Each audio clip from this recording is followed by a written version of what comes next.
Warahmatullahi wabarakatuh. Rahayu, rahayu, rahayu. Bismillahi walhamdulillah wala haula wala quwata illa billah. Wassalatu wassalamu ala rasulillah Sayyidina Muhammad ibni Abdillah wa ala alihi wa sahbihi wa man wala amma ba'du. Yang pertama-tama mari kita panjatkan puji syukur kehadirat Allah Subhanahu wa taala. Kami berdua dalam kondisi yang belum selesai capeknya habis reuni keluarga di Blitar, yaitu Bani Sokopuro, diculik ini. Dijemput oleh panitia untuk bisa bertawajuh, untuk bermuwajahah, untuk bertemu dengan saudara-saudara pejuang pribumi Nusantara, para Trah Wali Songo, para Raden, para Sayyid Syarif, para Maulana. Di sini ada Panglima Laskar Perjuangan Wali Songo Indonesia Laskar Sabila Jawa Timur, Gus. Dari Padepokan Wong Bodo, selamat datang kepada Gus Khairi.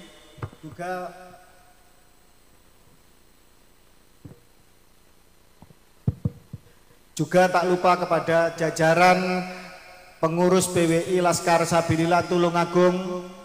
Tidak lupa pula kepada Muspida atau Muspika dari kecamatan setempat Kalidawir di Kabupaten Tulungagung. Kepada semua alim ulama, para masyayikh tanpa habaib. Biasanya kalau orang NU habaib dulu baru kiai kan gitu. Para alim ulama tanpa habaib gitu. Karena mereka masih mengaku cucu Nabi, jadi tidak saya sebut. Kepada semua para alim ulama yang kami hormati dan kami muliakan, izinkan saya Kanjeng Raden Arya Tumenggung Fakih Wirya Hadiningrat untuk memberikan testimoni bahwa begitu berbahayanya pengakuan sebagai cucu Nabi ini menjadi akar kejahatan dari seluruh kejahatan-kejahatan lainnya di Nusantara yang pada pangkalnya itu menjadi dua hal, yaitu perbudakan spiritual dan kapitalisasi agama. Saya dengan Kiai Haji Syarif Rahmat berjibaku mengumpulkan keluarga kami dari Bani Sokopuro, Blawong, Ngayogyakarta, Hadiningrat. Kebetulan untuk tahun ini reuni keluarga diadakan di Blitar. Tidak ada lain adalah untuk mengamankan, menyelamatkan, menjaga keluarga kita masing-masing agar jangan sampai keluarga kita teracuni oleh hal-hal yang tidak benar, agar leluhur kita tidak dibelokkan sejarahnya, agar manuskrip, peninggalan, artefak, makam dari leluhur kita tidak dipalsukan sebagaimana yang terjadi masif. Bukan hanya satu, dua, puluhan atau ratusan, ternyata ribuan makam telah dipalsukan di bumi Mataram saja, apalagi seluruh Nusantara. Dan alhamdulillah konsensus keluarga kami dengan restu Keraton Ngayogyakarta Hadiningrat dan tadi kesepakatan dari semua keluarga besar telah mengangkat seorang putra terbaik Bani Sokopuro, yaitu Kiai Syarif Rahmat, Kiai Haji Raden Syarif Rahmat, untuk menjadi Kiai Sokopuro yang kelima. Tepuk tangan. Keluarga Sokopuro mengirimkan 4 putranya untuk ikut meramaikan dan membangun diskursus nasab, meluruskan nasab Nabi di Nusantara. Kalau Kiai Syarif Rahmat telah sadar sejak zaman dahulu kala, dibuktikan dengan beliau membuat seminar nasional tahun 2015. Saya mantan muhibbin akut, nanti saya ceritakan. Kemudian ada lagi Gus Fuad Pleret, itu lebih parah lagi, mantan presiden muhibbin Indonesia, Gus Fuad Pleret. Kemudian yang terakhir tidak pernah menjadi muhibbin, tetapi baru muncul belakangan dan langsung menggemparkan, yaitu pakar genetika kita, Dr. Sugeng Sugiharto. Itu keluarga kami.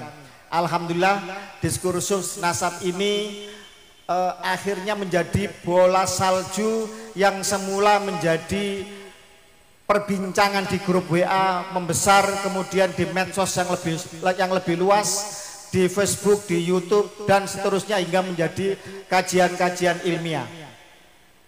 Kalau Kiai Syarif Rahmat tidak pernah tertipu dan sadar sejak dulu cuma karena sendirian, maka beliau membuat seminar nasional untuk mengingatkan kiai-kiai. Nanti beliau akan menceritakan bahwa beliau telah mengetahui kedok dan kepalsuan itu dan diingatkan kepada kiai-kiai sepuh terutama di ibu kota Jakarta, di circle beliau, di sesama pendakwah nasional di ibu kota Jakarta. Nanti akan beliau ceritakan. Sementara saya pribadi tahun 2000 sebelum saya menikah, saya diangkat menjadi seorang anak angkat oleh seorang Habib yang bernama Habib Husain bin Muhammad bin Alwi bin Hasan bin Toha bin Muksin bin Alwi bin Segaf Asgaf. Tidak akan saya teruskan. Nanti kalau saya teruskan nanti ke Ubaidillah, ke Ahmad bin Isa, ke Rasulullah nanti. Tidak saya teruskan, cukup di situ aja. Tetapi patut dipahami bahwa orang tua angkat saya itu adalah sumber inspirasi dan sumber restu pertama saya untuk terjun di dalam polemik nasab ini. Saya katakan bahwa memang tidak semua Habib itu buruk. Kita harus mengakui, sebagaimana juga tidak semua orang Jawa itu baik, ada yang buruk juga, suku Madura, suku Sunda, semua sama. Tetapi selama mereka masih belum mau bernarasi tegas, melakukan pengakuan jujur bahwa mereka bukan dzurriyyah Nabi Muhammad SAW dari garis paternal ke Imam Husain, maka wajib semua Habib kita curigai motifnya. Itu yang pertama.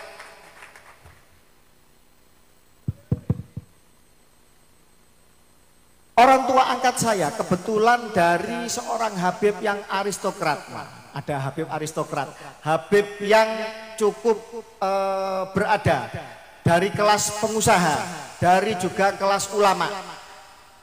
Beliau bersaudara satu nasab dengan Habib Abdurrahman bin Ubaidillah. Habib Abdurrahman bin Ubaidillah Asgaf itu pernah didatangkan oleh kolonial Belanda untuk mendamaikan antara Robito Alawiyah dengan Al-Irsyad. Pada saat itu terjadi pertumpahan darah, pertikaian yang berdarah-darah antara orang-orang imigran Yaman dan klan Ba'alwi dengan non Ba'alwi di Bondowoso. Menurut info itu ratusan korbannya, bahkan kakeknya ketua Robito Alawiyah kalau tidak salah, atau putranya Habib Ja'far bin Sehon itu bertikai dan sempat dianiaya oleh seorang Arab non Ba'alwi. Artinya sudah sampai separah itu, pertikaiannya itu sudah sampai mengarah ke fisik.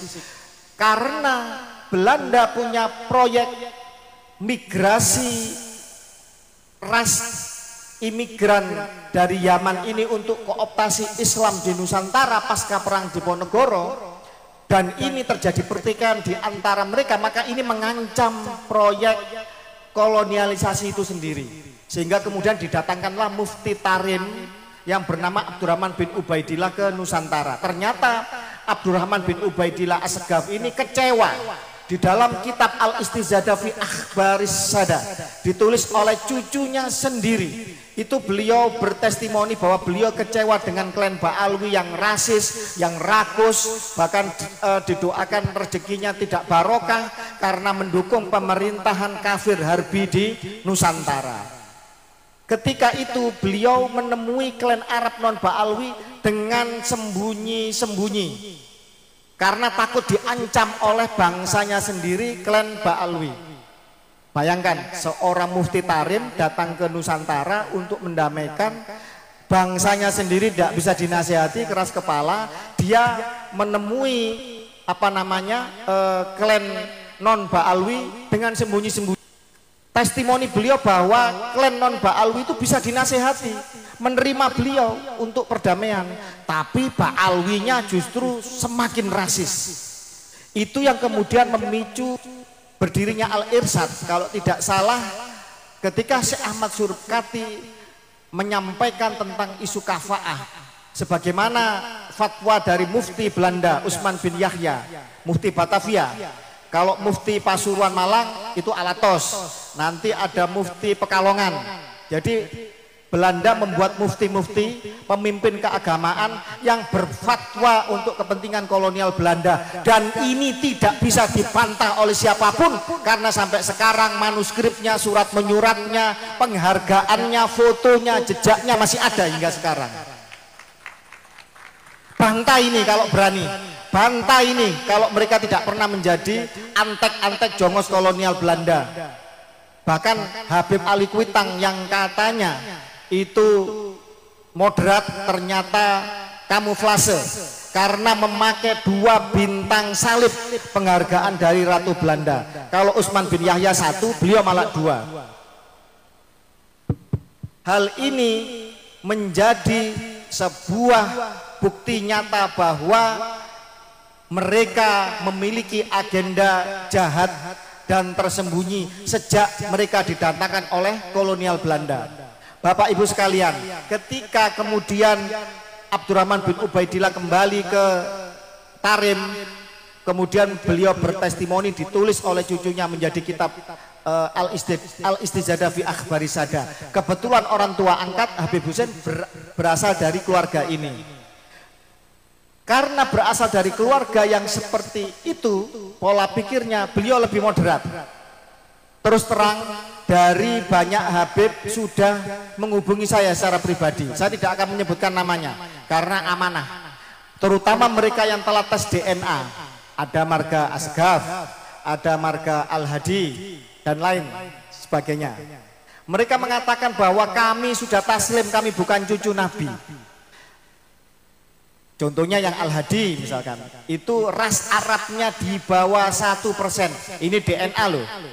Membantah ini harus punya basis keilmuan yang berdiri kokoh 200 tahun sejak Gregory Mendel menemukan ilmu tentang genetika. Hingga yang abad 21 ini sudah sedemikian maju. Kalau membaca hasil DNA itu ilmu kemarin sore, ilmu kemarin.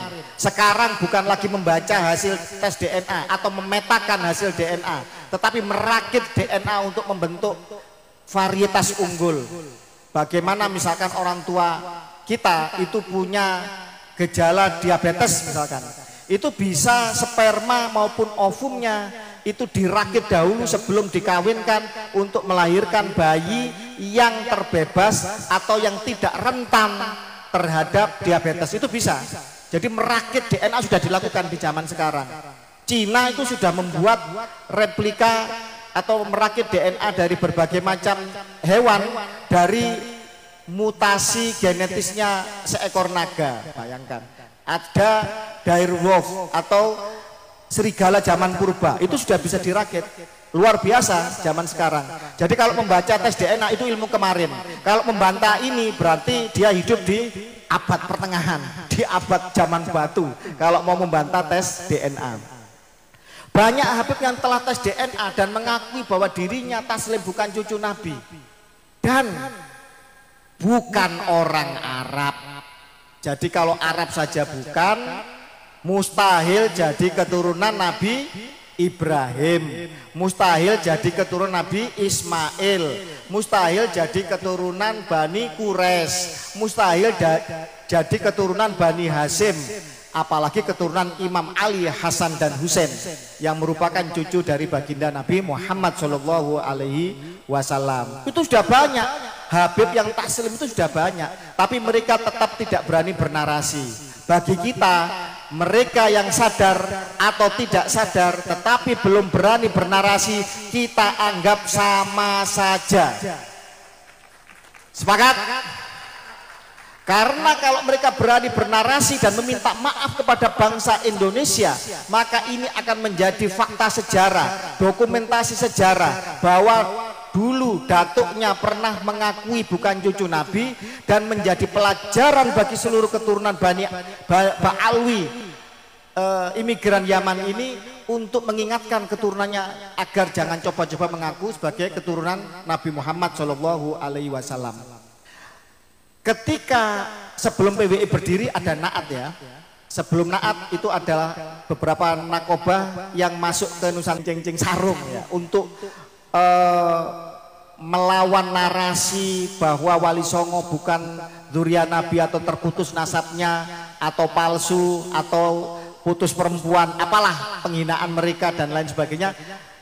Waktu itu saya minta izin ke orang tua angkat saya, Beb, saya sebagai anak angkat antum mohon izin, karena saya dititipkan oleh ibu saya sebelum meninggal kepada antum untuk mengawasi dan mendidik saya. Saya izin untuk ikut membantu Bani Wali Songo. Ini testimoni ya, ini di bawah sumpah ini. Beliau mengatakan bahwa silahkan, bahkan beliau mendoakan dan mendukung. Beliau menyampaikan beberapa hal. Yang pertama, nanti ente atau saya, itu saya, kata beliau, akan mengetahui siapa itu sesungguhnya Wali Songo, nasabnya kemana. Itu yang pertama. Yang kedua, beliau mengatakan bahwa ente bakal tahu nasab kami Bani Alawi. Beliau menyebutkan Bani Alawi, Ba'alawi gitu. Saya menolak sekarang, bukan Ba'alawi atau keturunan Alawi, keturunan Ali, tapi Ba'alwi. Alwi ini nama burung di Hadramut. Mereka memberi tambahan Alawi supaya seperti keturunan Ali, padahal itu nama burung di Hadramut. Ente bakal tahu nasab keluarga kami. Nah, itu yang kedua. Yang ketiga, tolong kalau ente sudah tahu semuanya, ente jangan ragu-ragu untuk mengungkap kebenaran. Jadi saya begini lantang menulis puluhan tulisan dan lain sebagainya. Ini memang atas restu seorang Habib. Nah, jadi kalau kemudian mengatakan bahwa semua Habib itu tidak mendukung, banyak yang mendukung. Tapi selama mereka tidak mau bernarasi jujur secara lantang dari lisan sendiri, wajib kita masih berhati-hati dan mencurigai. Itu catatan.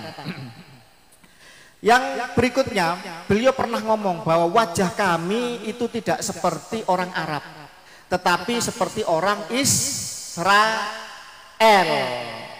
Waktu itu saya tidak memahami apa maksudnya ini. Setahu saya mereka orang Arab, kan begitu.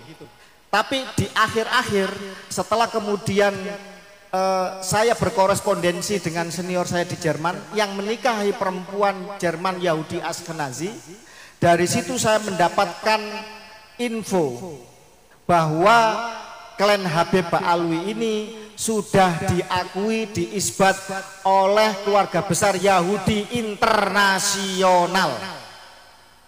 Buktinya apa? Lihat situs jewisdna.net. Di situ adalah situs bagaimana keluarga besar Yahudi internasional itu mencari keluarga besarnya secara genetika. Pada saat itu ada di tabel 058 dan tabel 057. Ada dua sampel, yaitu Jamalul Lail dan Asegaf. Setelah itu saya baru sadar bahwa mereka benar-benar orang Israel, bukan orang Arab, apalagi keturunan Nabi Muhammad SAW. Ini data ilmiah loh ini. Silakan dibantah. Silakan dibantah Family Tree DNA, silakan dibantah Yeful, silakan dibantah Yesek, silakan dibantah Profesor Michael Hammer, wali kutubnya tes ahli genetik. Profesor Michael Hammer ini juga Yahudi Ashkenazi.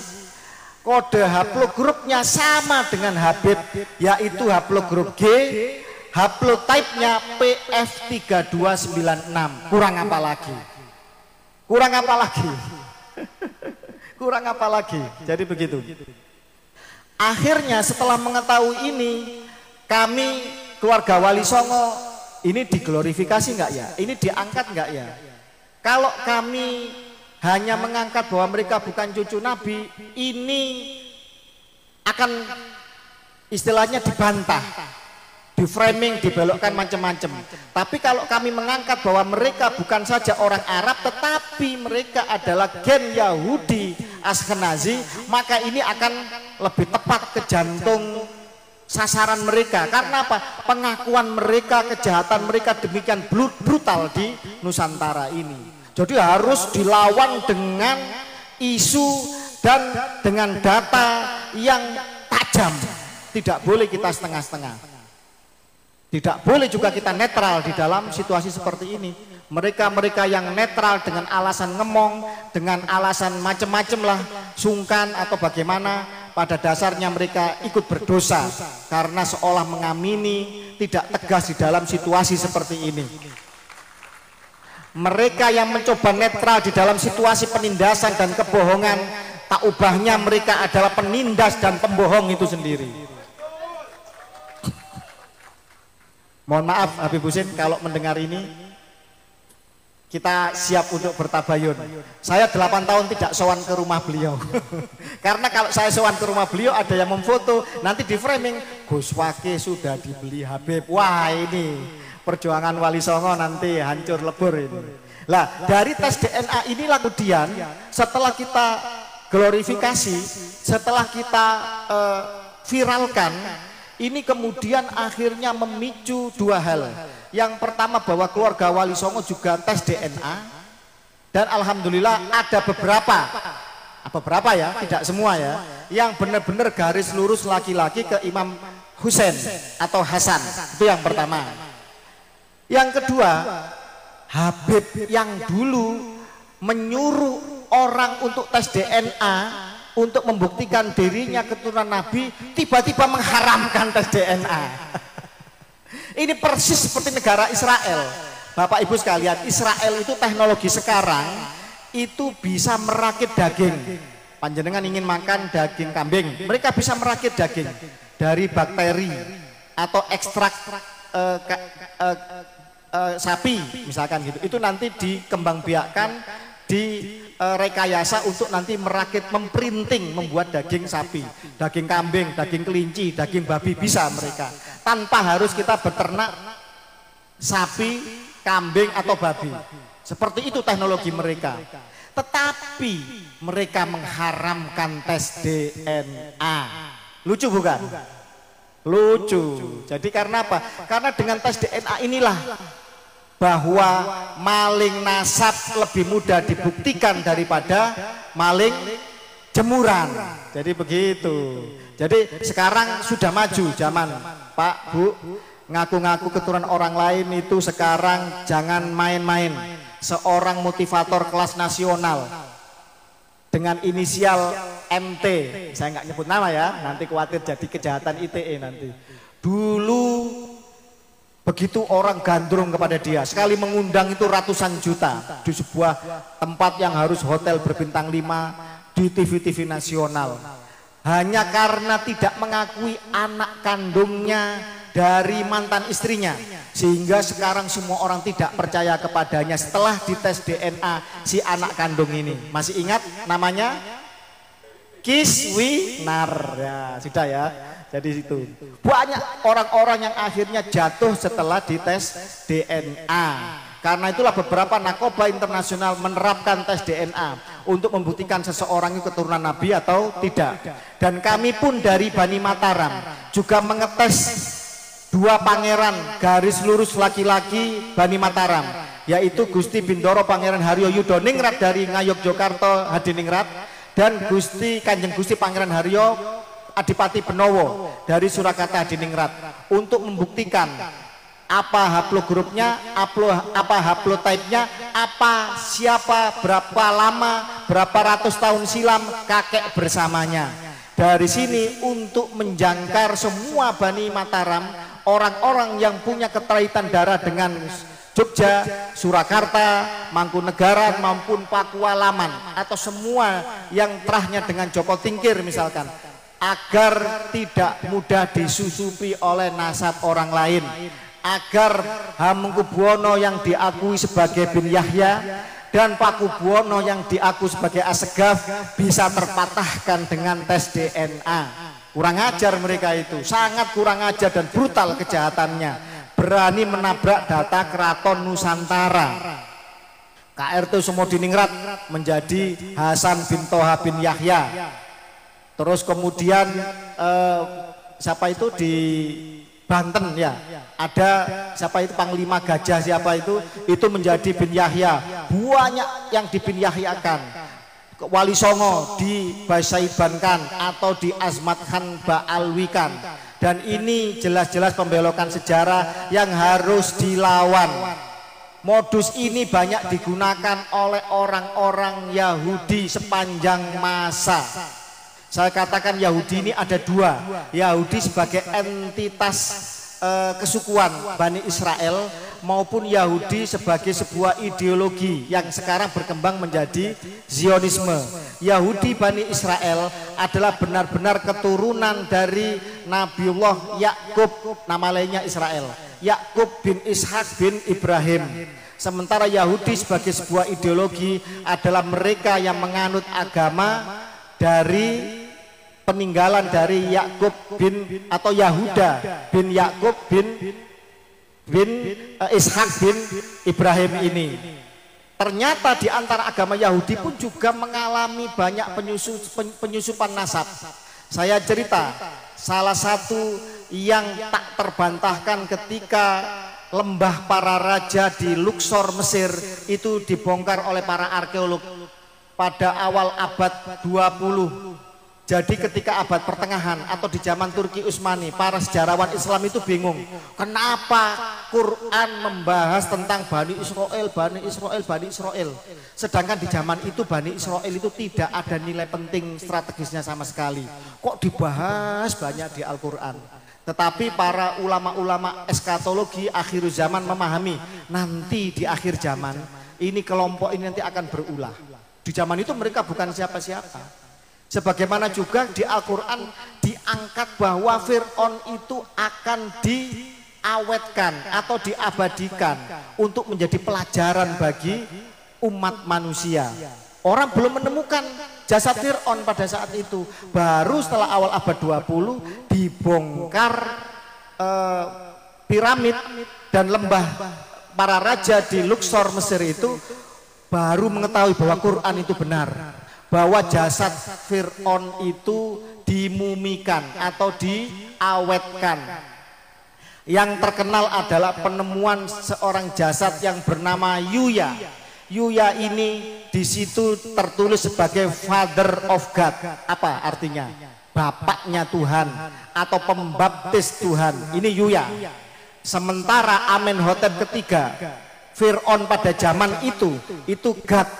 Jadi Fir'aun pertama yang mengaku sebagai Tuhan itu bukan Merneptah yang versus Musa, tetapi berapa generasi di atasnya yang bernama Amenhotep ketiga.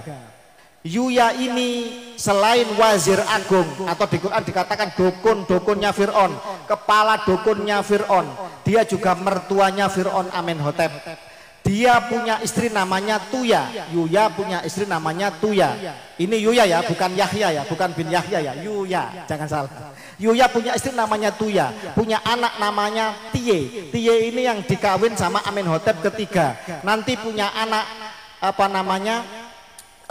Selain Tiye ada namanya Ai. Ai nanti ini akan memberontak meracuni Fir'aun berikutnya untuk dia menjadi Fir'aun. Jadi sudah bapaknya mengangkat, mengompori Fir'aun Amenhotep menjadi Tuhan, dia sendiri menjadi bapaknya Tuhan, kemudian dia punya anak, anaknya ini meracuni Fir'aun. Jadi betapa jahatnya. Setelah dites DNA, keluarga Fir'aun ini haplogrup DNA-nya kromosom ya, garis lurus laki-laki, itu tidak sama dengan Yuya.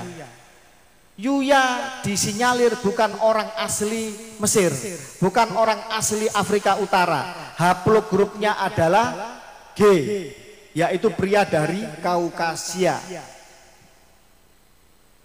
Dan keturunan dari haplogrup G ini dari Yuya ini nanti mengalir secara ilmu genetik. Lihat di channel YouTube-nya Dr. Sugeng bahwa klan Ba'alwi yang sekarang mengaku cucu Nabi, yang rasis, yang putri-putrinya haram, hukumnya zina, dinikahi oleh orang di luar mereka ini, yang di Nusantara membelokkan nasab, membelokkan memalsukan makam ini, itu memiliki jejak genetis keturunan dari Yuya atau Fir'aun itu sendiri. Loh, ini ilmu pengetahuan, silakan dibantah kalau kemudian tidak terima, tapi siapkan keilmuan, jangan hanya modal gacor, modal khurafat, modal jualan minyak wangi 10.000 dijual 2 juta, mau membatalkan tes DNA. Nanti dulu, belajar dulu yang rajin untuk membatalkan tes DNA. Jadi setelah kemudian berapa generasi kemudian muncullah Musa As-Samiri yang menyusup ke dalam umatnya Musa. Itu sudah sudah Fir'aun yang dibawanya lagi, habis Amenhotep ketiga, kemudian Akhenaten, kemudian Tutankhamun. Ini dibunuh sama Ai, anaknya si Yuya tadi, wazir agung zaman itu. Akhenaten kemudian diganti Ai ya, jadi Fir'aun sementara diganti Horemheb. Horemheb diganti sama Ramses pertama, kemudian Seti pertama, Ramses kedua, kemudian baru Merneptah. Ini yang melawan Musa. Apa buktinya kalau Fir'aun ini yang melawan Musa? Karena di dalam jasad muminya ditemukan material kristal garam air laut. Wah, jadi Quran itu benar. Hakul yakin, bukan hanya 100%, 1.000.000% benar. Zaman itu orang Fir'aun diabadikan saja orang masih tanda tanya.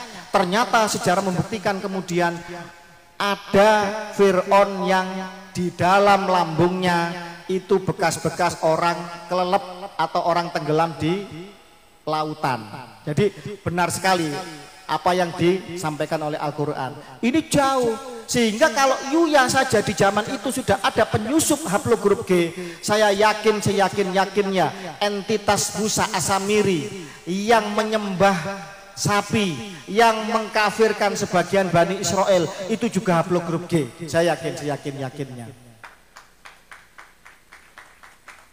Menurut Profesor Syekh Imran Hussein, pakar eskatologi dunia, lihat di YouTube banyak, beliau juga banyak menulis buku. Musa As-Samiri ini adalah entitas Dajjal yang nanti diimortalkan di dimensi lain untuk nanti muncul di akhir zaman untuk melawan Imam Mahdi dan Dajjal. Tetapi dari manakah haplogrup G ini? Berasal dari Kaukasus, yaitu Asia Tengah. Di sebelah utaranya Turki, jalur sutra zaman dahulu. Ada sebuah suku perampok yang merampok jalur sutra, perdagangan paling sibuk, paling penting, paling strategis di dunia pada saat itu. Dari Tiongkok Raya menuju ke Asia Tengah, kepada Timur Tengah hingga ke Eropa. Mereka bangsa perampok mendirikan kerajaan yang bernama Khazar karena mereka takut diserbu oleh kaum salib dan takut diserbu oleh kaum Sabil. Dalam perang salib mereka memeluk agama Yahudi. Mereka memeluk agama Yahudi bukan karena keturunan dari Ibrahim, tetapi karena takut diserbu oleh dua suku bangsa. Ini berarti apa? Masuk agama Yahudinya pura-pura atau berkepentingan, bukan dari ideologis seperti itu. Dibuktikan dengan apa? Dengan surat menyurat. Raja Khazar pada zaman itu berkorespondensi dengan Perdana Menteri Andalusia Abdurrahman Ad-Dakhil atau Abdurrahman kedua, yang bernama Perdana Menteri Hasda bin Sabrut, seorang Yahudi. Ketika dia menjadi Perdana Menteri di Andalusia Umayyah pada saat itu di Spanyol, dia mencari keluarga besar Yahudi seluruh dunia. Dia menemukan berita bahwa ada kerajaan Yahudi di Kaukasus, di di Kaukasia, Eropa Tengah, atasnya Turki. Kemudian dia berkorespondensi. Anda dan kaum Anda memeluk agama Yahudi keturunan dari anaknya Yakub yang mana? Kan punya 12 putra. Si Raja Khazar pada saat itu jawabannya, kami bukan keturunan dari Ibrahim atau Ishak atau Yakub, tetapi kami keturunan dari Nabi Nuh yang bernama Yafet. Jadi lebih tua lagi. Jadi mereka tidak ada keterkaitan genetik atau keturunan dengan Nabi Ibrahim. Karena agama Yahudi itu hanya untuk Bani Israel, semacam itu.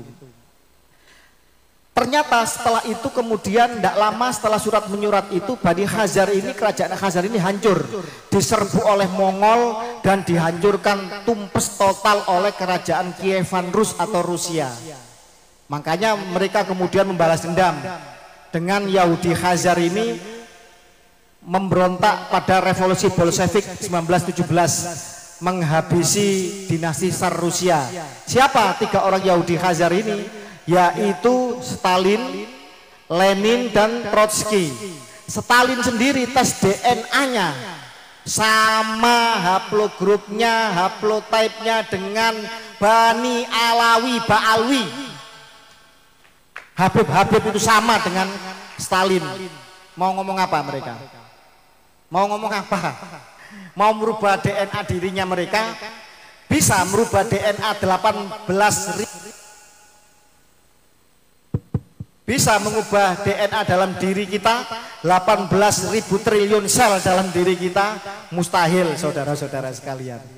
Lah, disitulah kemudian akhirnya tes genetika ini menjadi pedang bermata ganda, tajam ke kanan dan ke kiri.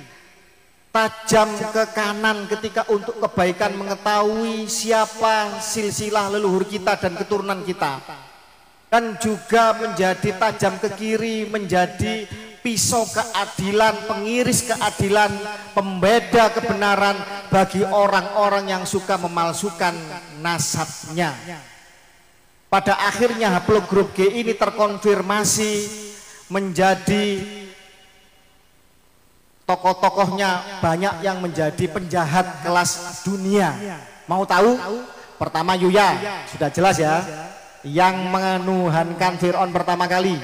Putranya juga mengkudeta dan meracuni Fir'aun Tutankhamun. Kemudian ada Stalin yang mendirikan negara komunis di Rusia, membuat korban kelaparan di Rusia atau Uni Soviet pada saat itu, yang mati itu sekitar 30 juta jiwa.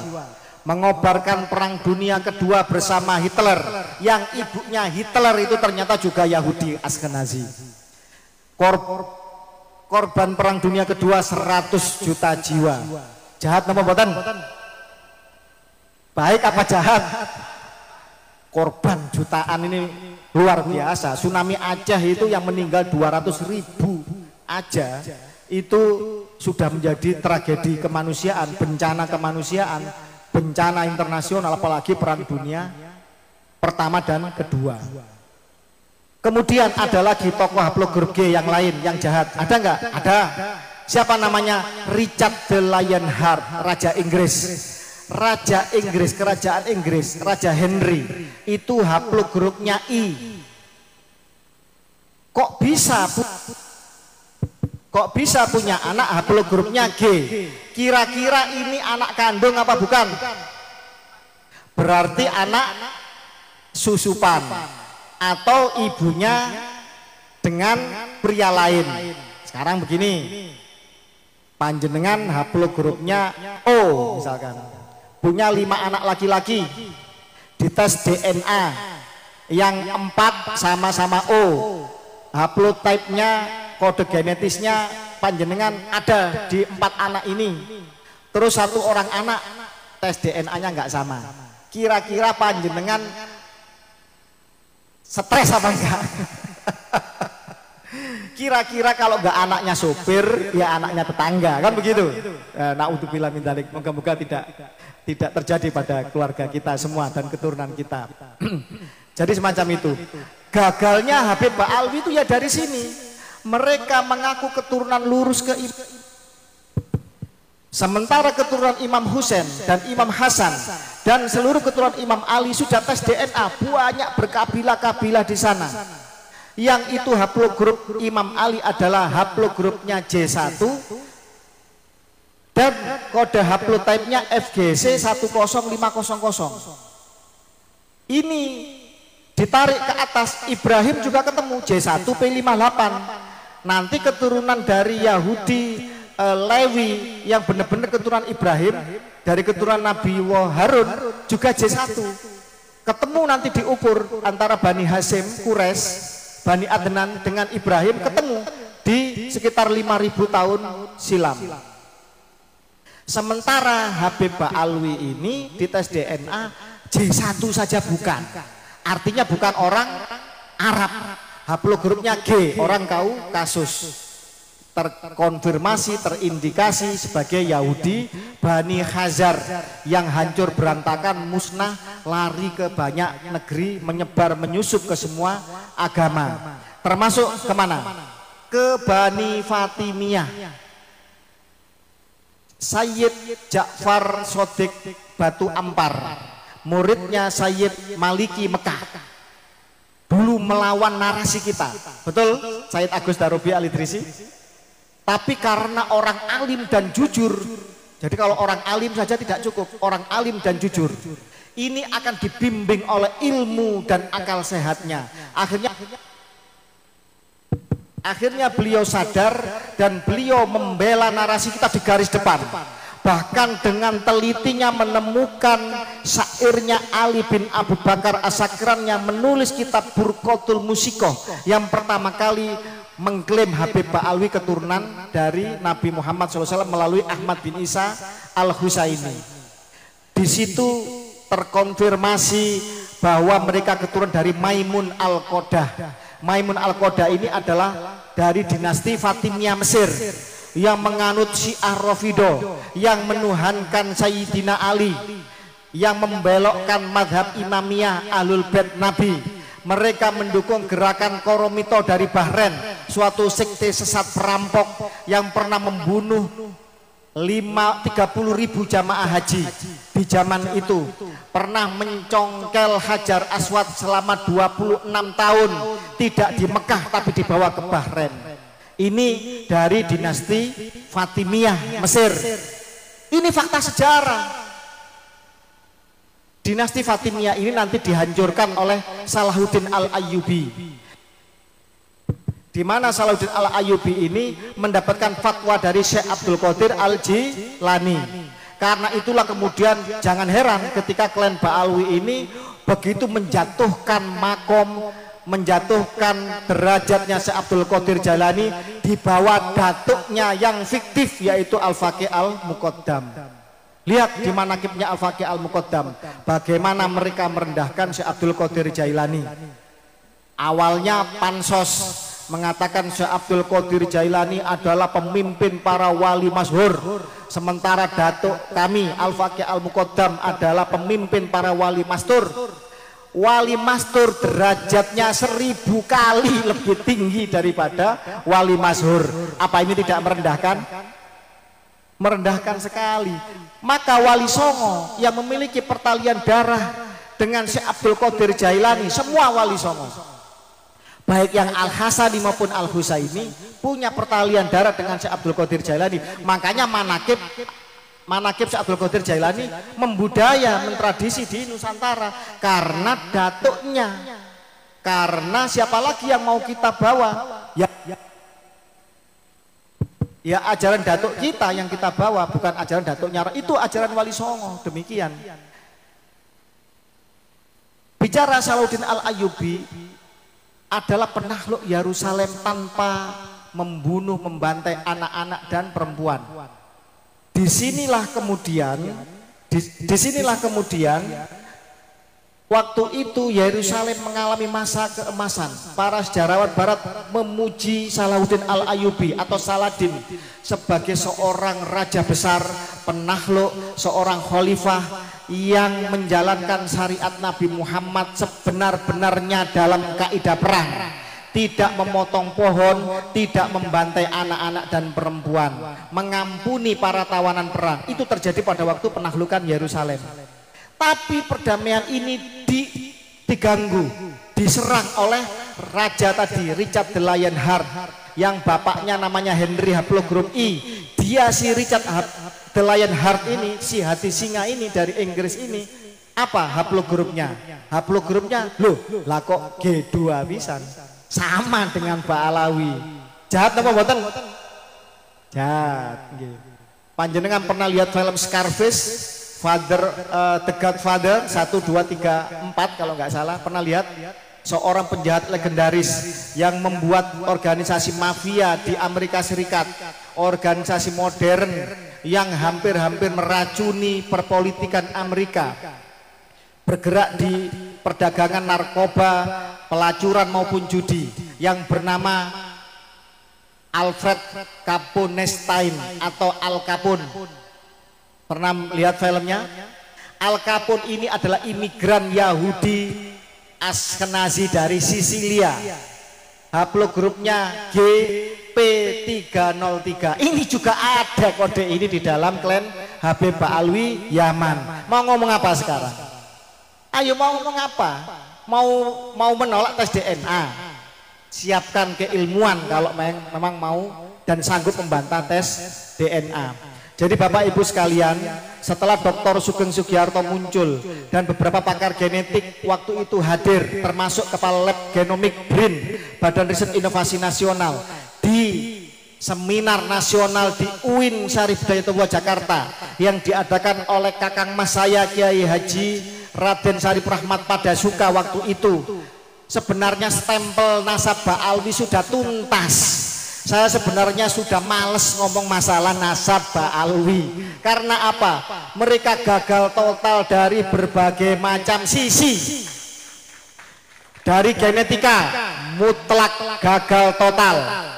Dari kitab nasab mereka tidak tercatat 550 tahun di kitab-kitab nasab. Yang dikupas Kiai Imaduddin itu cuma 13 kitab nasab. Tanya ke Nakoba Al-Idrisi, ada berapa kitabnya? Ribuan kitab nasab yang dari abad ke abad yang tidak mencatat tentang klan Ba'alwi Yaman. Dari sejarah janggal sekali bahwa Ahmad bin Isa dan putra-putranya itu jelas nakobanya telah tercatat. Ahmad bin Isa tidak pernah hijrah ke Yaman. Dari mana itu makam Ahmad bin Isa yang ada di Husaisah Hadramut Yaman itu? Ternyata dari hasil takwil mimpi. Masya Allah, itu pun di abad sekitar 500-an tahun dari Ahmad bin Isa asli masa hidupnya. Jadi saya ngaku cucunya Pangeran Diponegoro 500 tahun setelah kematian Diponegoro berdasarkan tafsir, berdasarkan takwil mimpi. Ini masuk akal napa mboten? Patut dipercaya napa mboten? Patut diragukan. Itu.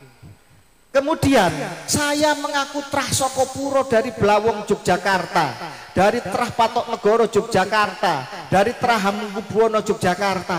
Pertanyaannya, saya isbat nasabnya cukup di Tulungagung atau Blitar atau Pasuruan, atau saya harus diakui oleh keluarga di Jogja? Harus diakui dari keluarga di Jogja karena ahlul balapnya dari Yogyakarta. Sekarang tanya sama klan Ba'alwi Yaman, ayo monggo Pak Kapolres, Pak Kapolsek, Muspida atau siapa saja yang masih ragu-ragu menganggap PWI ini biang onar, biang fitnah, jawab pertanyaan yang logis ini. Tanyakan kepada klan Ba'alwi Yaman, apakah nasab mereka diisbat oleh keluarga besar Nabi dari Yaman sana? Buktikan satu isbat nasab dari Yaman. Sayyid Ahmad bin Isa katanya dari Irak. Isbat nasabnya di Irak apa di Malaysia? Ya di Irak. Hadirkan isbat nasab klan Ba'alwi dari Irak, stempel resmi Nakib Internasional Al-Husaini. Dari Yaman dan Irak, negara yang diakui leluhurnya, mereka tidak diakui Terbukti apa? Tidak mendapatkan stempel isbat dari negara asal leluhurnya. Maka coba dengan akal sehat saya bertanya kepada panjenengan semua, masuk akal tidak mereka mengaku sebagai keturunan Nabi dari Yaman maupun Irak? Coba dijawab, masuk akal apa mboten? Gampang Pak, mboten usah muter-muter. Monggo Gus Kiai yang masih percaya Habib cucu Nabi, tanyakan kepada junjungan kalian atau sahabat kalian, Beb, antum ngaku cucu Nabi, masa stempelnya dari Jakarta saja, Beb? Emang Nabi itu orang Jakarta? Emang keturunan Nabi itu awal-awalnya hijrah ke Jakarta? Antum kan dari Yaman. Mana Beb? Isbatnya dari Yaman. Mestilah jawabannya bulet. Mana Beb isbat nasab antum dari Irak? Nanti ruwet jawabannya nanti.